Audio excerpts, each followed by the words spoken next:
yes, here we have it. Robert Burns in Scottish Cultural Politics, the Bard of Contention, 1914 to 2014. So there's a specific time frame here, but I'll explain why. Um, this book came out as a hardback about a year and a half ago. But as you'll probably know, academic R hardbacks are very expensive and not that easy to get your hands on unless you've got access to an academic library. Um, this came out as a paperback just a few weeks ago, so this is good timing to talk about it now that this is more accessible to the general readership. This book comes out, as you've said, Dominique, this comes out of my PhD thesis, which I completed at St Andrews between 2016 and 2020.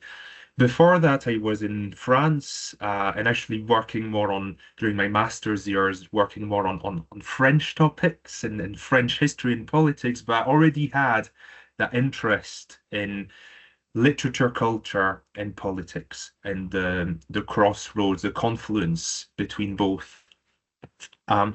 And Scotland just entered my life more, in a more personal, I should say, perhaps sentimental kind of way, which made me want to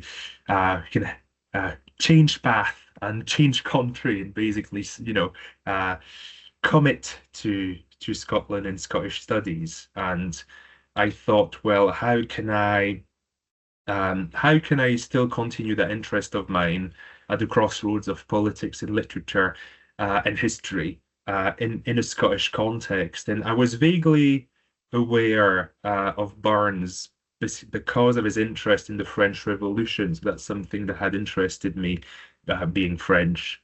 And from then I thought, okay, national poet, interest, clearly a big political dimension to him. What about making the history of his memory in Scotland, and especially in the last 100 years? Because my training initially as a historian was with a focus on the 20th century. But that turned out to be actually quite an adequate decision, because the 19th century memory of Burns was being mapped out at the time when I was making my decision for a PhD. So other scholars that I'm about to mention had already done some very good work on the 19th century, but the 20th century and the contemporary era remained not really surveyed. So this is where my PhD tried to fill the gap. So in the introduction of the book, as I try to justify my subject, as I try to understand even for myself, why is there a subject here? What is so political about the memory of Robert Burns in Scotland? Why is there a topic? Well, I venture a concept in the introduction, which is that of a Scottish bardocracy. So bardocracy for the power of the bard, right? The power of the national bard. Because in the fairly common traditional scholarship about Scotland, thinking of David McCrone, for instance, in his sociology of a stateless nation, Scotland is often referred to as a bit of a paradox, as indeed a nation which, following the Act of Union in 1707, retained the figure of a nation with a national culture, or a set of cultures that could be ascribed to the territory, Scotland, a set of institutions, including legal or religious institutions, but no state administration aligned with Scotland's borders, right? The state administration of Scotland, at least until 1999 and the creation of the Scottish Parliament, that state administration, obviously based in London, so outside of the Scottish borders. So this is what has led to the definitions of Scotland as a stateless nation. And so in a stateless nation, unofficial representatives icons and symbols are uh, perhaps even more important than elsewhere. And this is where Burns, the poet whose profile was turned into a national profile, a national bard, a national poet, a representative of the nation, a work that was done already a little bit during his lifetime, but really, there is still possibly a book that needs to be written really on how Burns became the national poet. From which moment do we find, as a sort of mainstream general agreement in Scotland, the notion that Burns is the national poet from Orkney to the borders? Um, but anyway, this memorialization of Burns as the national bard, which happened, let's just be general at this point, between the late 18th century and the first part of the 19th century, that constituted Burns as what the French historian Pierre Nora has called a site of memory. This is this became Burns and his birthday, Burns Night, the Burns Supper, which became such a ritual in the first part of the 19th century. These became a site, an area, a moment where in Scotland it became possible, even encouraged, to reflect on what Scotland is and what Scotland should be, where Scotland should go. So to have a political discussion, in other words, about the country, something which in a stateless nation, devoid until the 21st century, devoid of a parliament to actually do such things, meant that Burns Night, of course, amongst other rituals, amongst other figures, but perhaps more importantly, for instance, than some of Scotland's other heroes, like William Wallace or Mary Stuart or Bonnie Prince Charlie, that are all historical actors whose action you might want to interpret, but you don't have a lot of, maybe in the case of Mary Stuart a little bit more, but you don't have, a corpus of literature that you can actually analyze, interpret, and then reinterpret and actually debate, basically a bulk of text and oeuvre that is now deemed to represent the Scottish nation.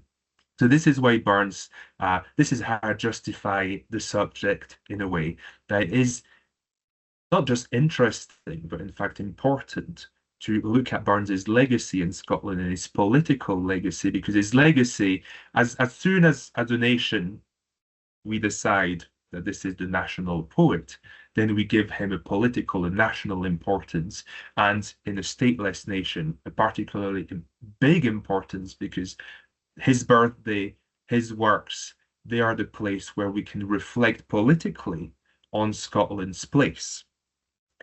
Place within the United Kingdom, place within the world, place as a nation, and also on Scottish places, because obviously Burns as an Ayrshire poet could also introduce discussion on regions and different Scotlands as well. But in other words, what we find when we do the history of Burns's legacy, when we look at what my book very much is, a sort of history of the various attempts that have been made over the centuries to co-opt Burns for whatever cause or whatever purpose, what we find is that to claim Burns in Scotland is to claim Scotland, right? This is when you start blending bardocracy with democracy. And if you're a political party or a group or a politically committed intellectual, if you're serious about doing politics in Scotland, about gaining votes in Scotland, about gaining momentum in Scotland, you realize that you have to tackle Burns, right? This has to become a part of your narrative. You need to have something to say on Burns Night, and you might as well say it well and try to co-opt the man, right? Try to present him as close as possible to your political agenda. And this this was made even even easier in a way by Burns's own politics. We could definitely spend a full hour and more on those. Burnley's politics are fairly complicated, but that's the point. So I can only summarize here and be quite quickish about it. I'm obviously very happy to answer more questions on that part of the story. But the fact that Burns's politics were complicated are a part of the story that I'm trying to tell here. Because they're complicated, you can basically quote him. If you pick your quotes right, you can present Burns in any kind of political light. If you quote from his more youthful poems, um, when broadly speaking, Burns could could be seen as aligning with Toryism, with a form of Jacobitism, so a form of royalism, uh, patriotically Scottish because Jacobite, but nonetheless, the bulk of the Jacobite movement, this was about restoring the Stuart dynasty against the power of Parliament, so a more conservative than liberal affair. If you quote, for instance, from the author's Earnest Cry and Prayer, a poem from 1786, which criticizes the Whig Liberal Party and threatens the British Parliament of a Scottish Jacobite-style insurrection if they keep on taxing whiskey. Well, you could easily present Burns as a Scottish patriot, but maybe of a slightly more conservative type. But now, if you quote a poem written the same year, The Cotter's Saturday Night, you end up with a slightly different picture because Burns definitely had Jacobite sympathies, but he was also educated as a Protestant, and he was educated by a liberal tutor, Dr. Murdoch. Uh, and his liberal tutor would have made him perhaps not so acquainted with Jacobitism and more with the Covenanters movement. Now, there would be a lot to say on this, and I can only summarize. But the Covenanters movement, historically, that's the movement that then fed into the Whig Party, the Liberal Party, the pro-Parliament Party in 18th century Britain. So we already find an author whom, in his youth, is already a bit all over the place, has some poems that reflect his Protestant, maybe Whig, liberal background, but also a poet who, as a patriotic Scotsman, has this interest in Jacobitism, which is more aligned with the Tory party. And all of this is made even more complicated by the French Revolution. The French Revolution that had a huge impact on Burns and millions of third estate writers and peasants in Europe at the time, right? Obviously, a revolution led by mostly the peasantry in France, and Burns as yes as a peasant poet, someone who was very interested and intrigued by what was happening in the continent, and that led to a change in his politics. That's when he wrote one of his most famous songs, Scots wha hae wi well is bled, which is a very patriotic anthem, maybe reflecting part of his Jacobite Scottish patriotic legacy, but also this time blending Scottish patriotism with the fight for liberty and equality.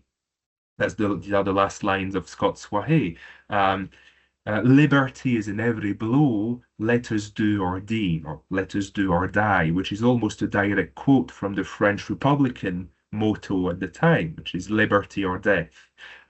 We find more of this in an equally very famous song of Burns, A Man's a Man for All That, which is an ode to equality, looking forward to the day when man to man shall brothers be, the world over. So sort of universal ode to equality and fraternity. So here, we're getting quite further away from the sort of conservative potential Tory of his youth. Now we have someone that looks like a kind of radical Republican, as we will see that many in the future we're about to brand as a kind of proto-socialist, if not a communist. And yet, at the same time as Burns wrote A Man's a Man for All That, well, not quite at the same time, just a few weeks after that, he wrote a very intriguing poem, The Dumfries Volunteers, Indeed, Burns, towards the end of his life, he died in 1796, so these are some of the last poems that he wrote. Uh, Burns joined a red coat militia in his local town of Dumfries in the south of Scotland, preparing for a potential French invasion and readying to fight for king and country against the French, against potentially the ideals of the French Revolution. Something which is very confusing when we know that Burns wrote A Man's a Man, which is basically just a Scottish rendition of French revolutionary ideals. So this has puzzled Barnes scholars for centuries, really. Uh, there are different interpretations. There again, I don't have too much time to go into it, but some think that this was kind of Burns trying to cover his tracks as someone who had maybe written a bit too much in favor of the French Revolution at a time when Britain and France were at war. So maybe he tried by joining the Dumfries Volunteers and writing that ode to them to cover his tracks. But at the same time, in his correspondence, if you read his letters, he does, and it sounds, it sounds fairly convincing when he does it. He describes himself as a someone who prides himself in the British Constitution, the liberal British Constitution, where the king is submitted to Parliament. And for him at this point in time, it's preferable to be a liberal Britain, perhaps with the perspective of enlarged suffrage. Remember that Burns was never allowed to vote during his lifetime. Uh, but yeah, being preferable to be a liberal Britain rather than invaded by France. So there again, there would be a lot more to say, but what we can just take from this is that Burns's politics were convoluted, they were complicated. And this is what allowed for a very diverse picture in his afterlife and a lot of political parties, any of them, you name them, from the Conservatives to the Labour movement, from the Unionists to the Nationalists, from the male chauvinist to the feminist movement, from fascism to communism. Everybody has found a way over the centuries to co-opt Burns. And so what I'm trying to do here and tonight is to try and historicize this, to maybe tell the story of how and when Burns was co-opted and in what manner. So let's begin after his death. So this is not my work. This is why I hinted at earlier. This is me. This is in the introduction of the book as well, building on the scholarship of. I'll just show you. I'll come back to this. If there's one book to read in tandem with mine, this is probably this one, Immortal Memory, Burns and the Scottish People by Christopher Watley, was professor at University of Dundee, and he studied mostly the 19th century part of that story. I'll come back to him. But what Chris Watley and others have showed is that the dominant force after Burns died that was very successful at crafting, at spinning Burns' story in a certain way, were definitely to be found first in the conservative portion of Scottish cultural politics, but more broadly in what various scholars, including Chris Watley, including Graham Morton, for instance, as well, have called unionist nationalism, right? Which is a very good way to describe the mainstream of Scottish politics throughout the 19th century. Happily patriotic about Robert Burns, about William Wallace, about Scottish history, but also very keenly unionist and imperialist, right? Very happy about Scotland's place as the junior partner of the biggest empire on earth, and seeing obviously something which has become difficult today, but that's part of the whole story here. It has become difficult today to align a sense of Scottish nationalism with a sense of British unionism. But in the 19th century, that's exactly what we had in mainstream politics and for most politicians in the country. If you were a Scottish patriot, you were a British unionist as well.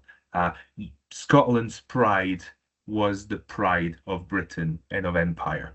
And you find Burns being co-opted as part of this ideology. Um, a job that is made all the easier uh, by the Dumfries Volunteers. That poem that I've just quoted. Actually, I haven't quoted from the Dumfries Volunteers, but there's a quote here that has really fueled British and Scottish unionism since it was written. It says, "Be Britain still to Britain true, among ourselves united, and never but by British hands must British wrongs be righted." Right. So this is this poem against France, right? It's not the French that should come here to right British wrongs.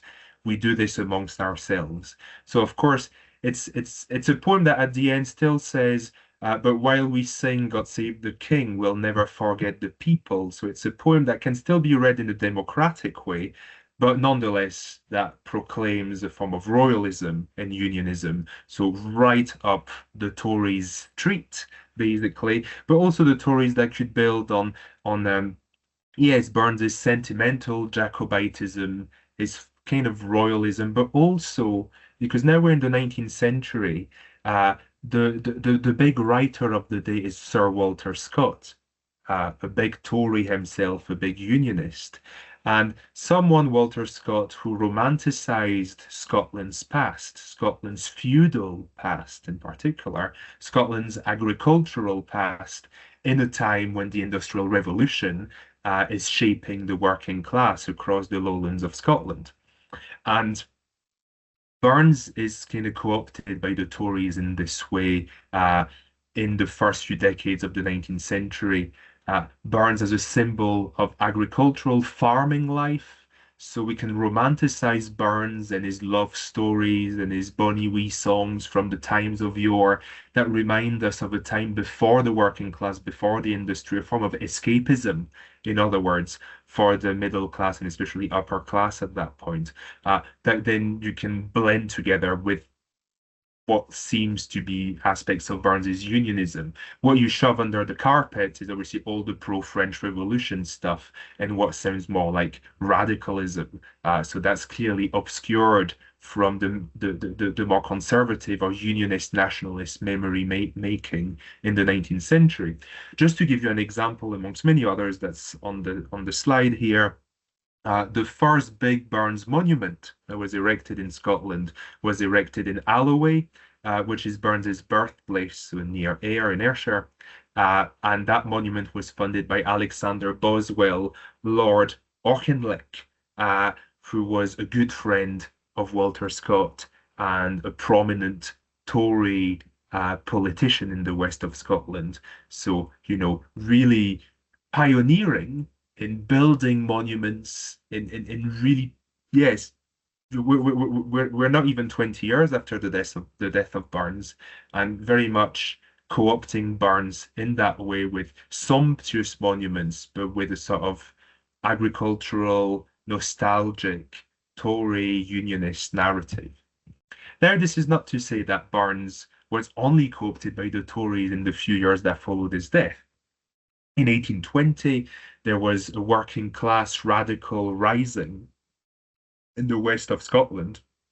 I was very quickly crushed, but nonetheless, some of the protesters were recorded to sing Scots wha hae wi well as bled, and that last quote, lay the proud usurpers low, tyrants fall in every foe, liberties in every blow, let us do our dee. So in a very this time democratic Republican almost kind of way, calling for the fall of tyrants, the fall of kings, and liberty.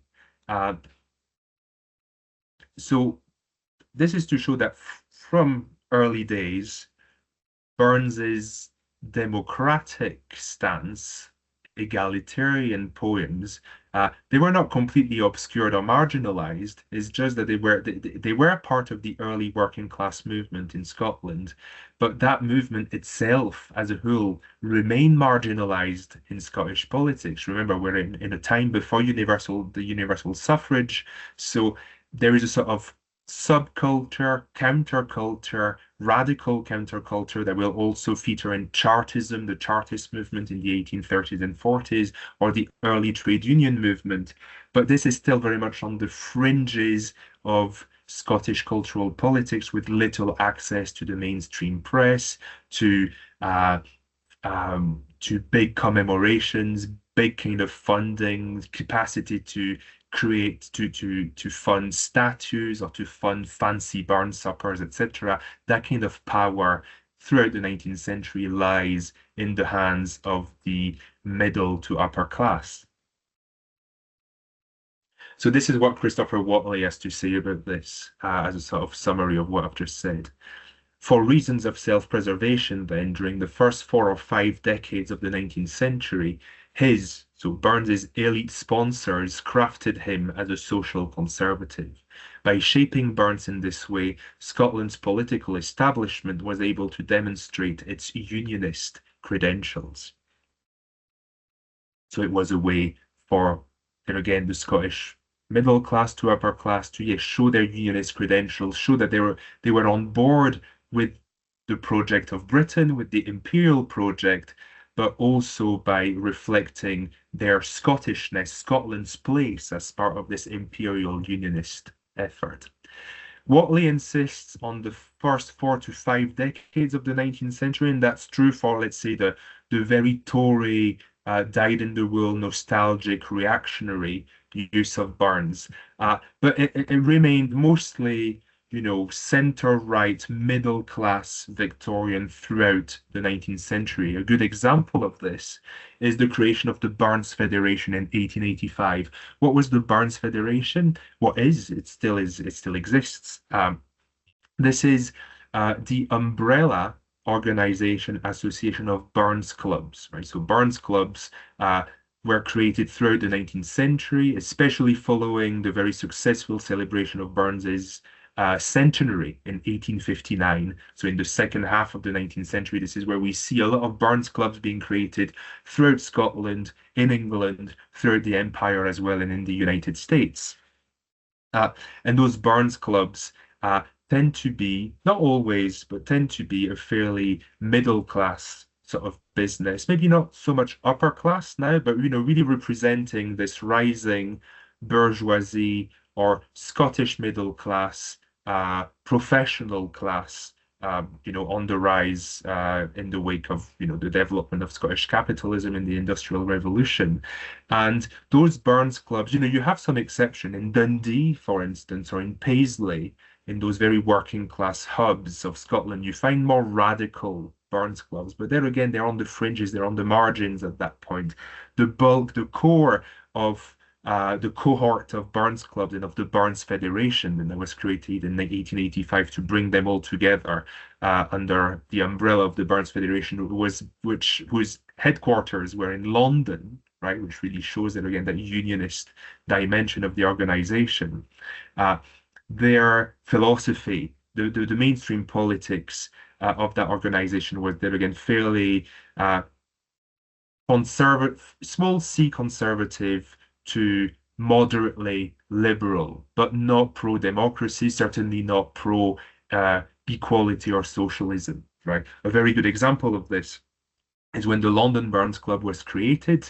The president of the London Burns Club at that point was Colin Ray Brown, who would end up becoming the founder of the Burns Federation and also a founder of the the Kilmarnock Burns Club. That's just the photo that you've got there. The Kilmarnock Burns Club. In Kilmarnock in the west of Scotland, this is where Burns published his poems for the first time.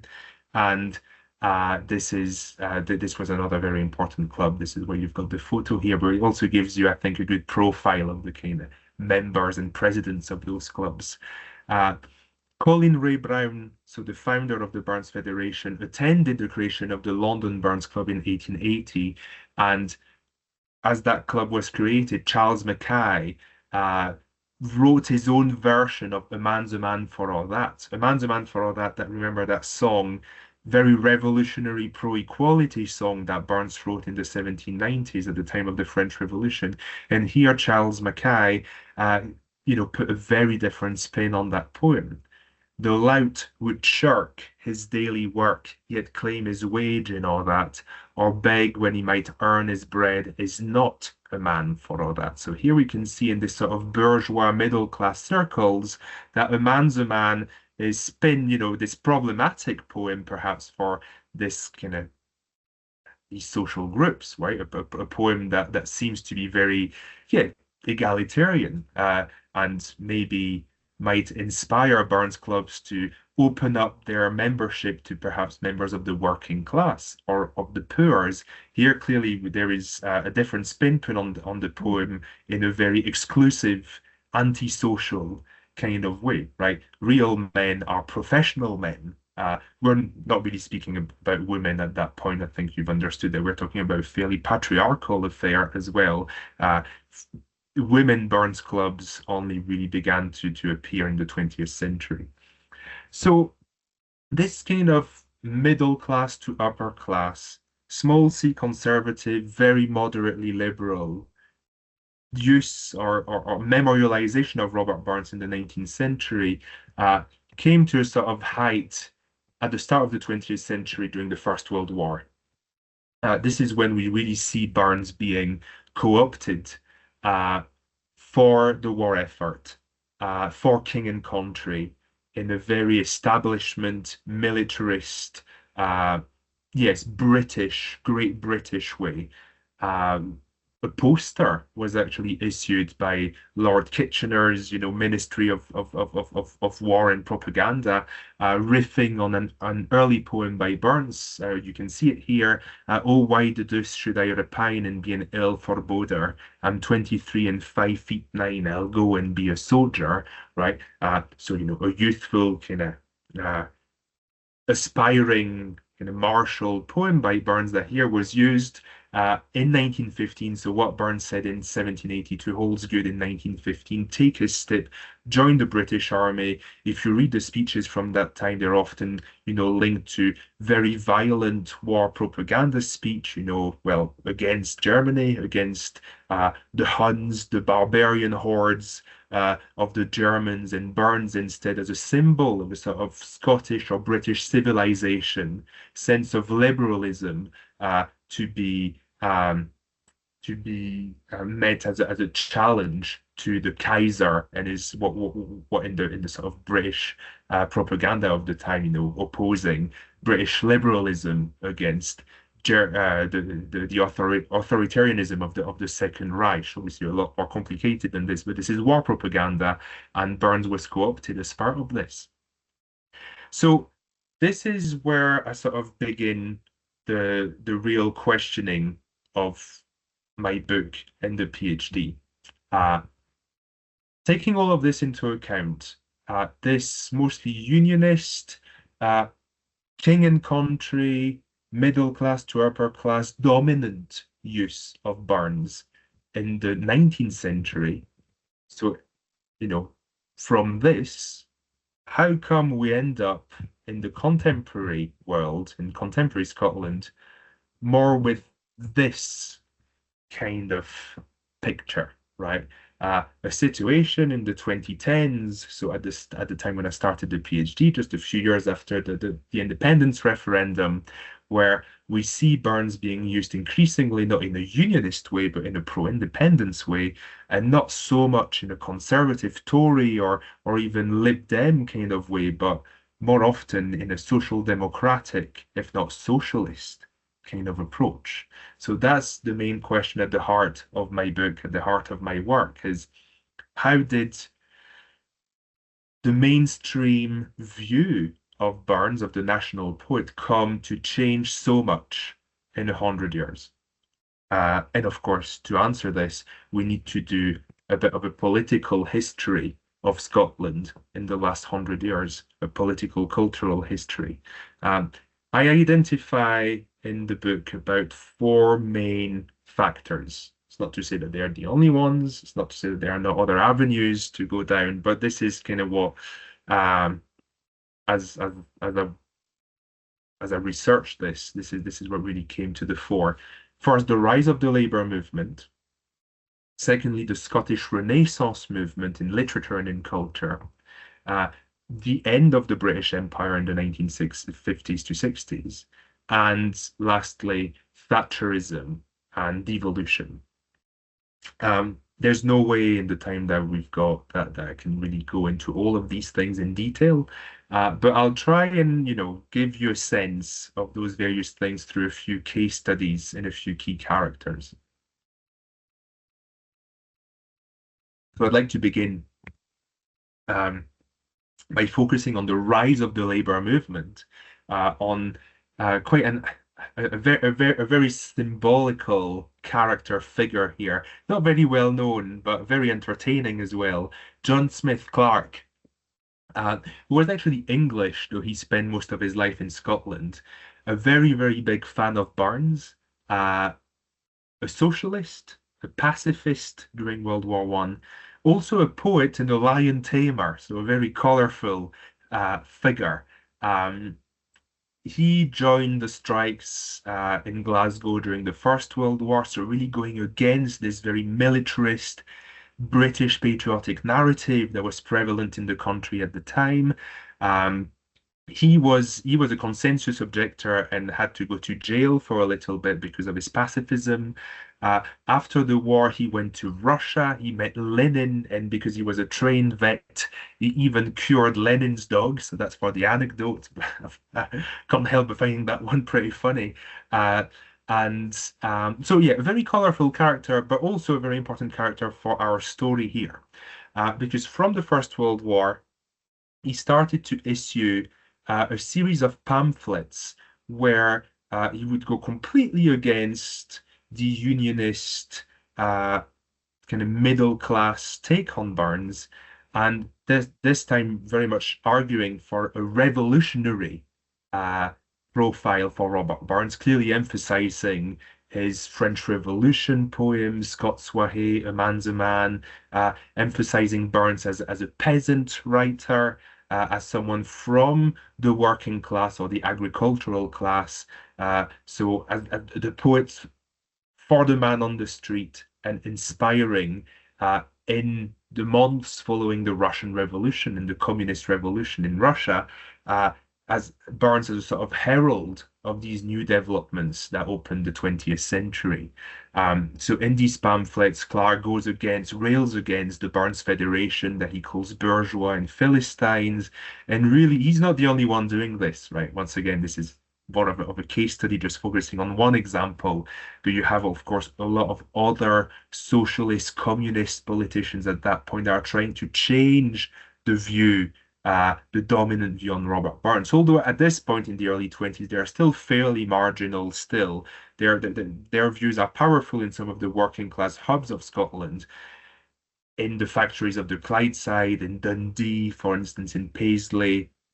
But it's not dominant over the country. But that is going to change, however. Uh, just as Clark's views changed a bit, right? From the quasi-Bolshevik and communist in 1918, he moderated his view a little bit. It became more of a classic kind of social democrat in the 1920s and 30s as he was elected a Labour MP. And during the Second World War, he really rose to prominence in the Burns Federation that he used to criticize as a kind of young revolutionary in the 1910s and 20s. But by this time, it was okay for a Labour MP, for a Social Democrat, to make his way within the Burns Federation. This was helped greatly by Thomas Johnston, who was the Secretary of State for Scotland during World War II. Thomas Johnston, who was also a prominent social democratic politician and who had been appointed by Churchill as part of the war cabinet during the Second World War, a war cabinet that had all political colours as part of it, as a sort of broad alliance cabinet. So Thomas Johnston was obviously at that point the most powerful man in Scotland, and he happened to be one of Clark's good friends from the time of the Red Clydeside, of the big strikes of the 1910s, and he helped Clark become president of the Burns Federation. Uh, so the Burns Federation, you remember, created in 1885, whose first three presidents at the end of the 19th century were all Tory politicians from Ayrshire. So there again, an organization whose history had been very much to the right of the political spectrum. During the Second World War, we see it shift to the left. John Smith Clark also appointed Patrick Dolan, who was one of his friends as well from the Labour Party. Patrick Dolan, a very important figure at that time. He was Glasgow's Lord Provost. Uh, and together, at the head of the Burns Federation, they turned Burns into a cultural sponsor of the welfare state to be created after World War II. So a very different kind of propaganda during World War II compared with World War One. In World War One, Burns was used for king and country, against the enemy as a sort of British, Scottish and British, standard bearer. During World War II, the narrative completely changed this time to looking towards the future, toward the post-warriors, toward the creation of a social welfare state after World War II. And the BBC even got involved, helped the Burns Federation broadcast some programs, some big rallies around Burns Night in January 1943 and 44. The message was very much, Scottish people, hold on. This is very difficult. We've just had the Blitz, we've just had the cities bombed and everything. But the message is not so much fight the Nazis, of course, do that, but very much hold on because we're walking towards a better future. The welfare state that had been announced by the Beveridge Report issued in Westminster in London in 1942, so the year before. Here's an example of how Patrick Dolan, the Labour MP, would spin this. The Gospel of Robert Burns was not written for the enjoyment of festivals on 25th of January, but was formulated for daily observance by individuals and nations as the true way of living in politics, industry, social service, and administration.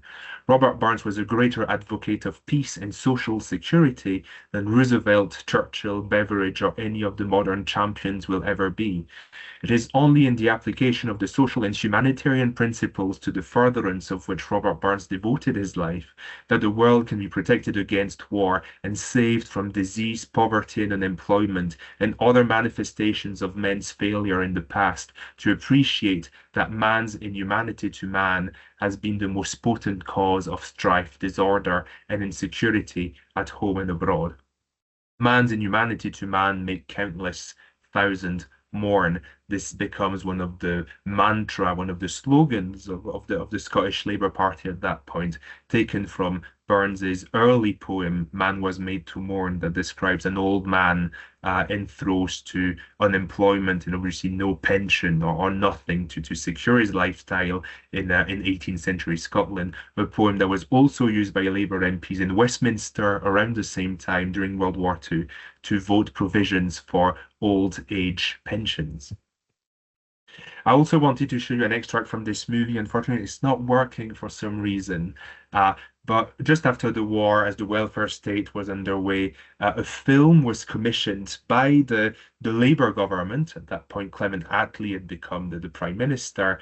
And a film, there are some screenshots from it. At the end, you have a rendition of that poem, a man's a man, for all that egalitarian poem with shots of workers and peasants in the background. So very much, hinting at that new spirit of post-war Britain, where the welfare state was being built for the working class, for the improvement and the rise of equality. But there again, in a very much unionist way.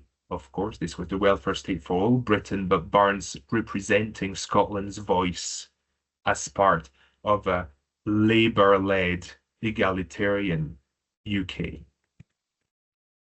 So that was kind of my point on the rise of the Labour movement and clearly how it shifted the mainstream of Scottish cultural politics and the views held on Robert Burns in the state and in the Burns Federation as well. The Burns Federation, you might think that may be insisting a bit too much on it, but obviously it still exists today. It's a slightly more it's not marginalized, but let's just say it's not the most important cultural association in Scotland nowadays. At the time, it was one of the most important ones, right? We're before devolution, we're before all of this.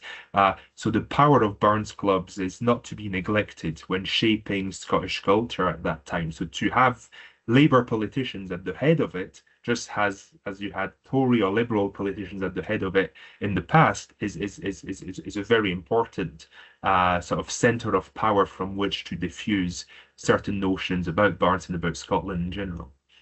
Uh, Alongside the rise of the Burns movement, I'd like to say a few words as well on the importance of the Scottish Renaissance movement in literature. And here there is a key name that comes to the fore, which is Christopher Murray Grieve, alias Hugh MacDiarmid.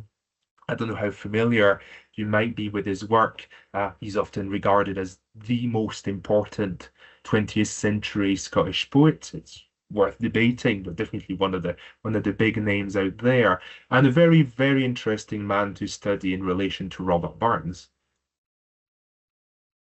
Because MacDiarmid began his career as a young nationalist, but also a socialist, and someone who admired Burns along fairly socialist lines, because he was the poet that wrote A Man's a Man for that, because he was the poet that supported the French Revolution, but also because he was a Scottish patriot who was quite keen on Jacobitism. And in MacDiarmid's most famous poem, A Drunk Man Looks at the Thistle, he tried to rescue Burns from his London-based bourgeois middle-class fans. So for MacDiarmid, initially, his words had been twisted by the conservative middle class, and he was a poet on a mission. Fairly similarly to John Smith Clark around the same time, he was on a mission to rescue Burns from the bourgeois fans, from the conservative crowd, and trying to portray Burns in a more socialist, but also a more nationalist, pro-independence kind of way. So we find that famous extract problematic in many ways, xenophobic in some ways. So here we really see MacDiarmid's nationalism, which could blend in the 1920s with a form of xenophobia, but also his socialism, but mostly his critique of the Burns movement, of the Burns clubs, of the Burns Federation as it had developed in the 19th century. So I'll just read this.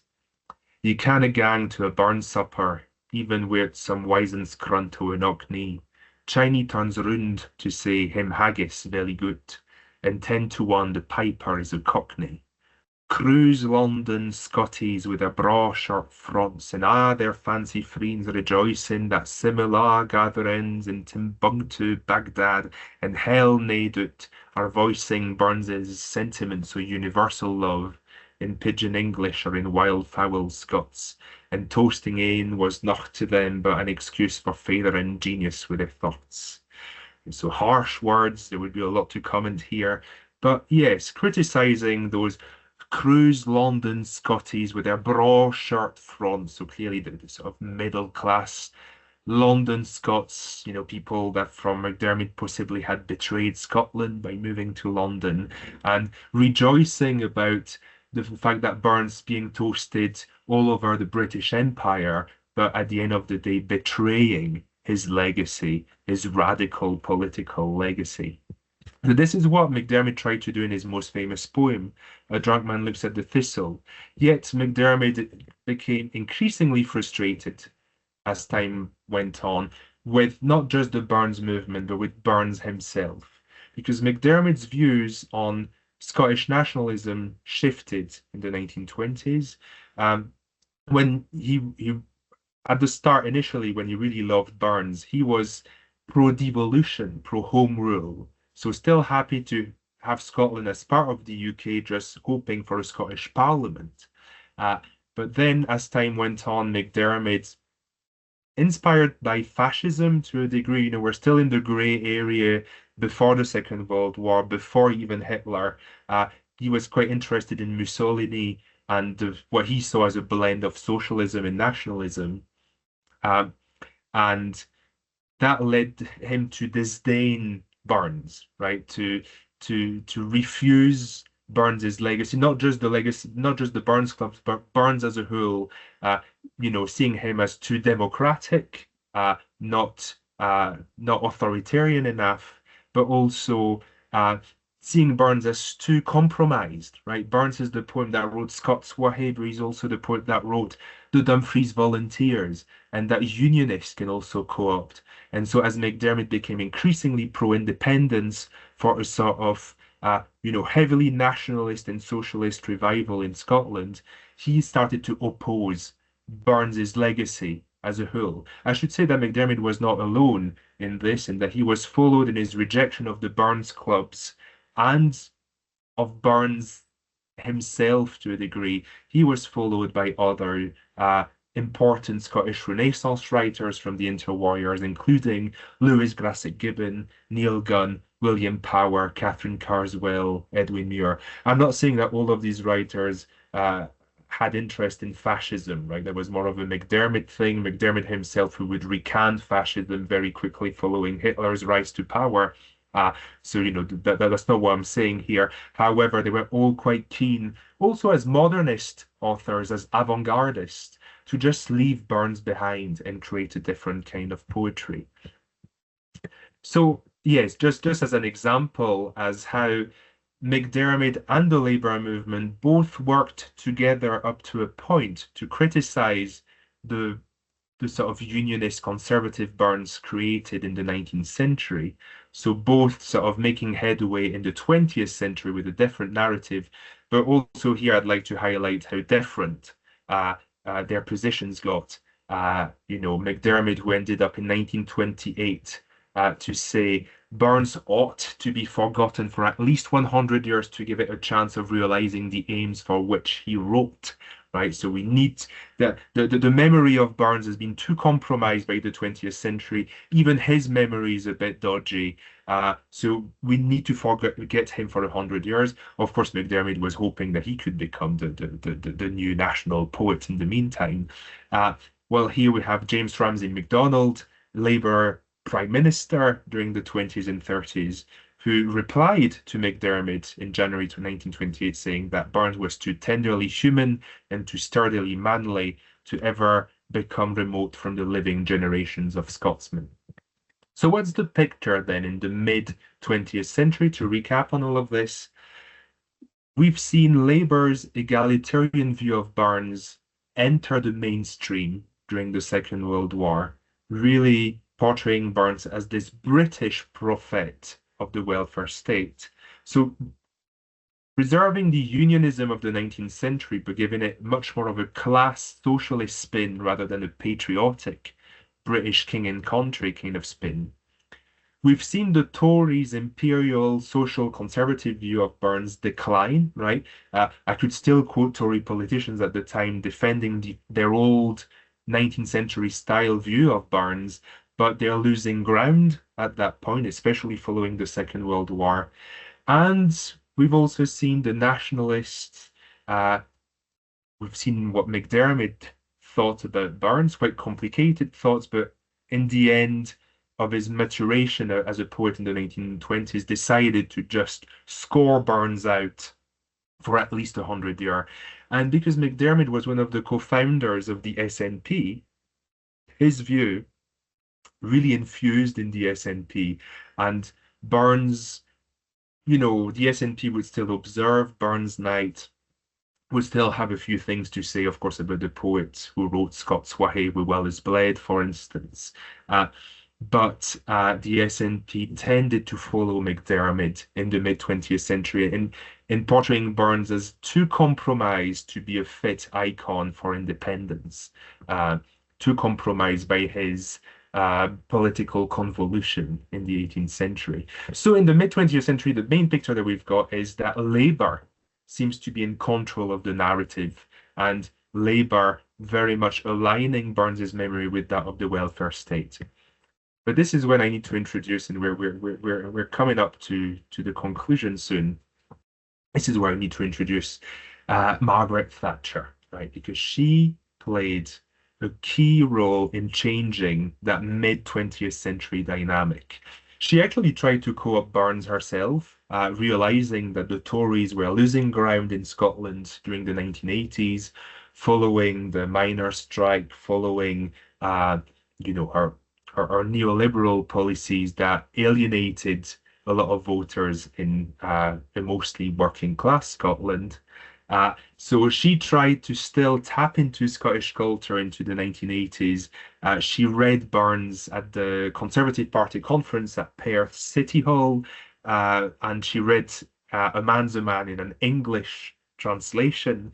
So that gave something like that. Then let us pray that come it may as come it will, for all that sense and worth over all the earth may bear the prize, and all that. And the original version is may bear the gree rather than bear the prize.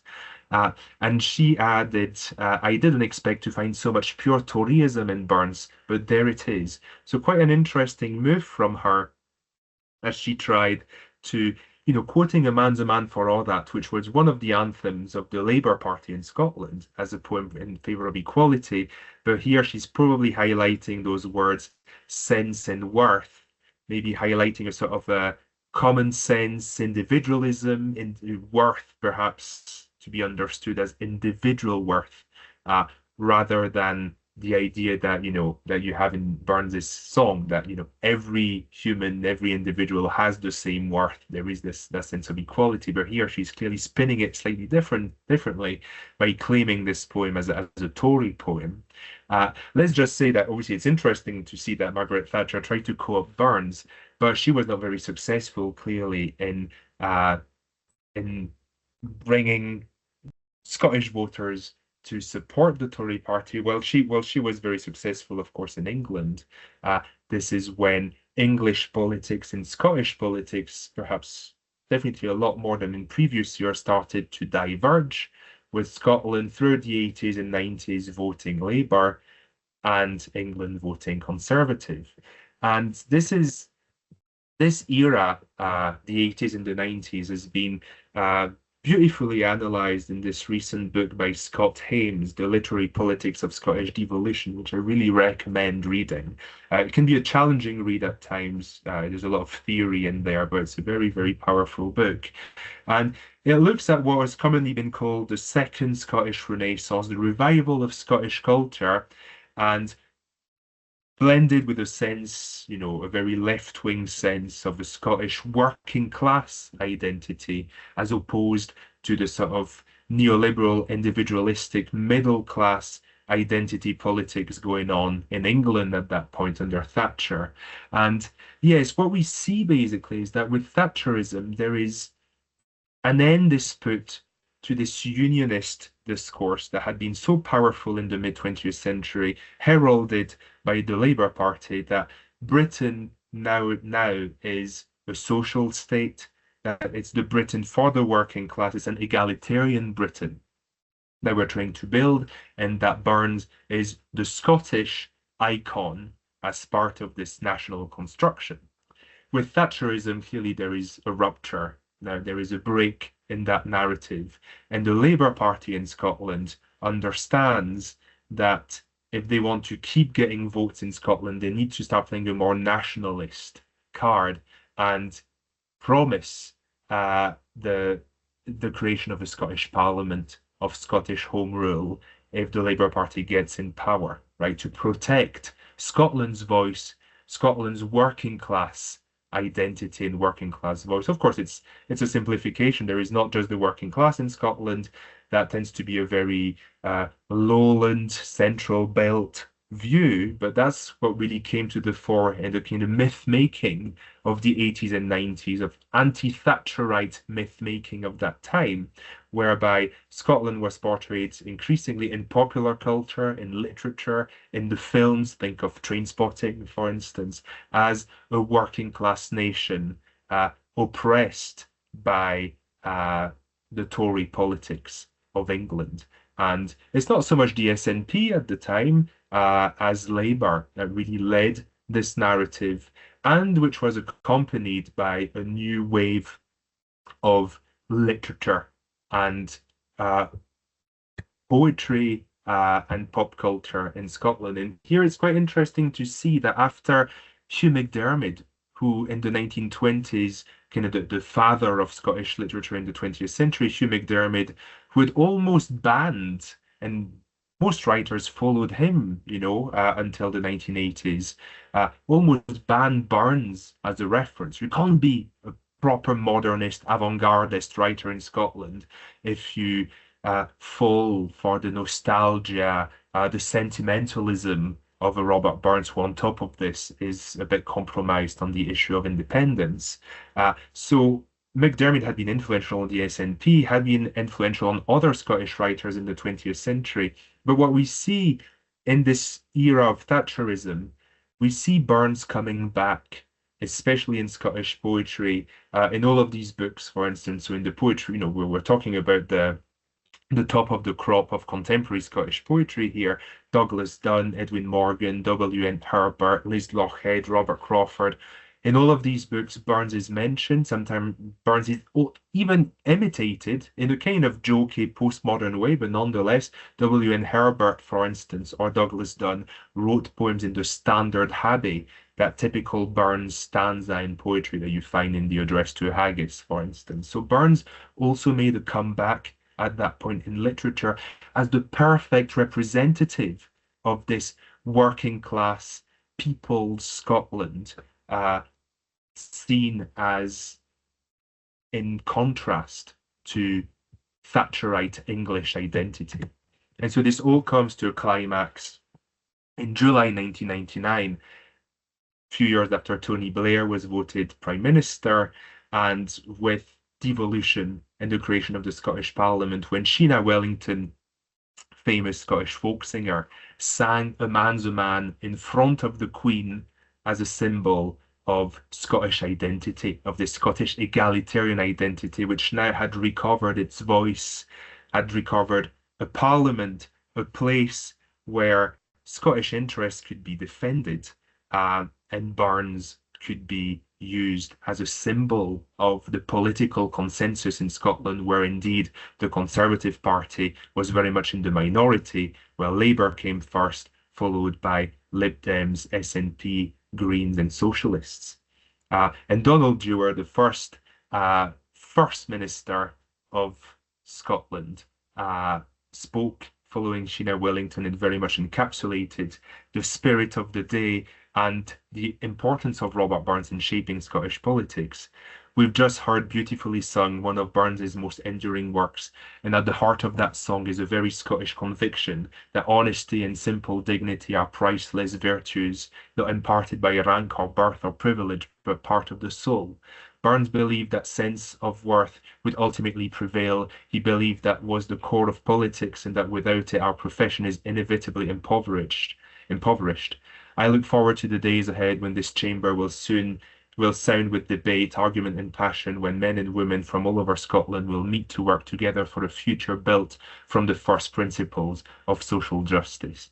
So we see an alignment which might now sound fairly relatable or familiar to anyone acquainted with contemporary Scottish politics, where a sense of Scottish identity is aligned with a sense of social justice as differing from England. Clearly, this is the subtext of Donald Dewar's speech here.